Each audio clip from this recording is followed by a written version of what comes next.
John chapter 21, 21st chapter of the book of John.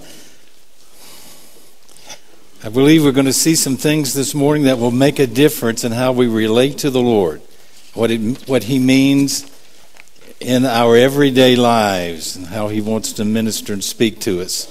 We're going to look again at this book of John, a very personal section that relates very powerfully to how you and I can relate to the Lord. John 21, we're getting close to the end now. And this morning we're going to end up with this section. And then Wednesday, please don't miss Wednesday evening, we'll do a wrap-up and look at the whole book. And so you won't want to miss Wednesday. John 21 to me is one of the greatest chapters in all the book. It so personally tells me how I can relate to Christ in my everyday life. The disciples are in a very different place than the last time that Jesus appeared to them after his resurrection. Let's begin with verse 1. After these things, Jesus showed himself to the disciples at the Sea of Tiberias, and on this wise showed he himself. So he appeared again this time to them, but this time it's different than the last time. It's at the Sea of Tiberias, or the Sea of Galilee. They're both the same place. This morning we're going to find out that Peter and 6 other disciples went there to fish. Let's begin with verse 2, if we might. There were together Simon Peter, that's 1, Thomas, called Didymus, that's 2, Nathanael of Cana in Galilee, that's 3, and the sons of Zebedee and 2 other of the disciples. So many of these disciples were fishermen. That had been their vocation before they came to the Lord. They fished all night and they caught nothing. Into the night, they were all making an amazing kind of rediscovery of purpose in their life. It's incredible what happened in this night of fishing. I personally am convinced that Christ can help each of us to make that same rediscovery in our lives. Many of you, are like these guys, just going from day to day to day, and you need some purpose in your life. Well, you need a sense of real motivation for your life. You need something that will keep you going. Well, Jesus met with the disciples, and at the end of this long night of fishing, he shared with them 3 specific commands that I want to share with you this morning. And these 3 commands form the basis of this great rediscovery of purpose that happened in their lives, and that Jesus wants to happen in your life and in my life. Well, that's what we're going to look at this morning. Simple commands that Jesus gave to these disciples after a full night of fishing and catching nothing. Let's go on to verse 3. Simon Peter boldly says, I go a-fishing. They said unto him, we also go with thee, and went forth and entered into a ship immediately, and that night they caught nothing. Some of you may feel like that. You may feel like you're not catching anything right now. That you just keep working so diligently, faithfully, but you're not seeing the results that you would like to see in your life. So let's go on to verse 4 and see what happened. Early in the next morning, Jesus stood on the shore, but the disciples knew not that it was him. They didn't realize that it was Jesus. Verse 5, he called out to them, children, have you any fish? They answered him, no. And then he gives them the first command of the 3 here in this chapter. There on your outline, the first command Jesus gave to them was cast your net on the other side.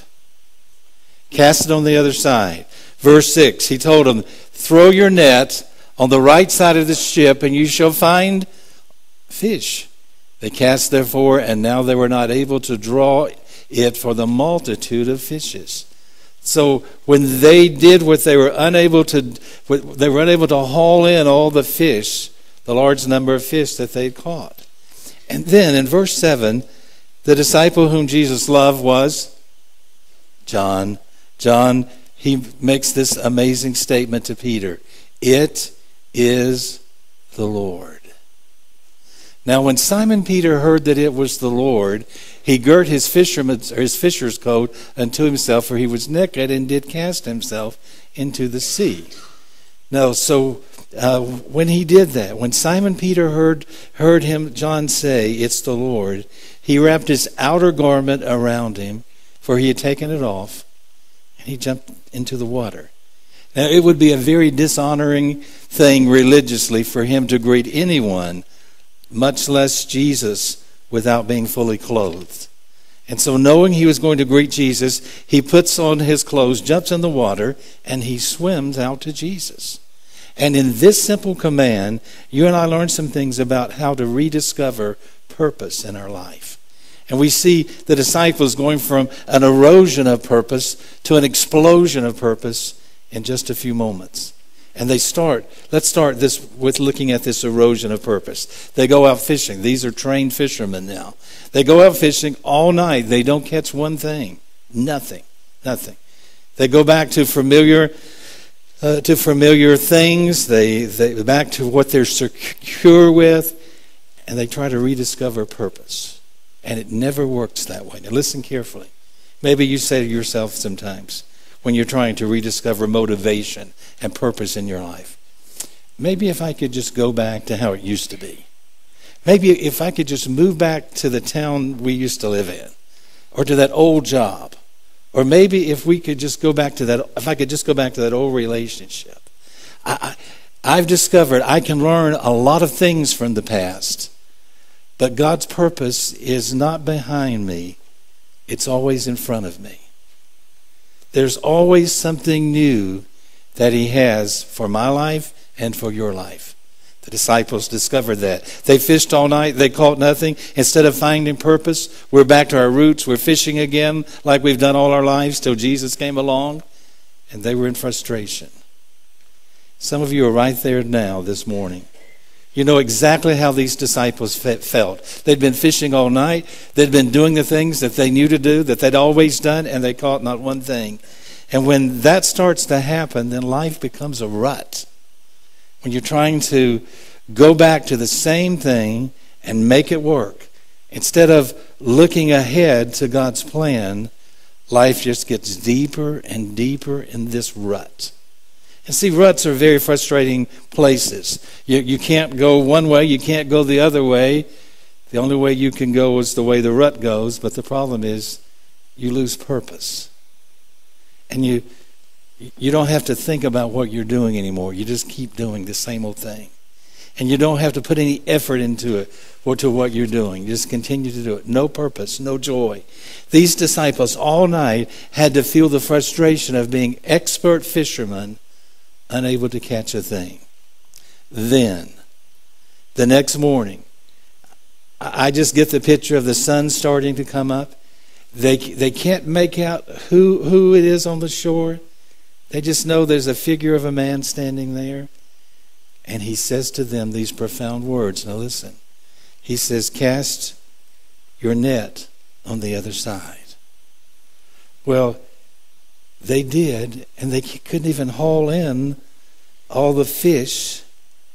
So all of a sudden, the erosion of purpose became an immediate explosion of purpose. They had to remind themselves of the first time that many of them had met Jesus. You remember? The first time they met him. The first time they met him, Jesus said, cast your net on the other side. What happened then when they did that? They caught so many fish that another boat had to be called over because their nets were breaking.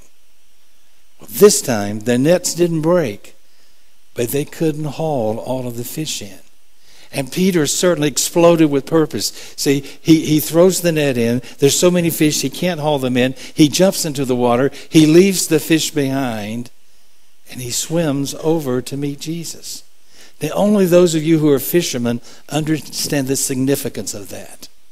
A fisherman who left his catch behind, one of the greatest catches he'd ever had. Why? Because he discovered what real purpose was. It wasn't in the boat. It wasn't with those fish. He realized immediately, that's Jesus on the shore. He's the one I need to be with. He was reminded of his purpose, and it wasn't fishing. I believe God brought us something here this morning to hear and to understand and to get to see that God wants to remind you of what your purpose is. It was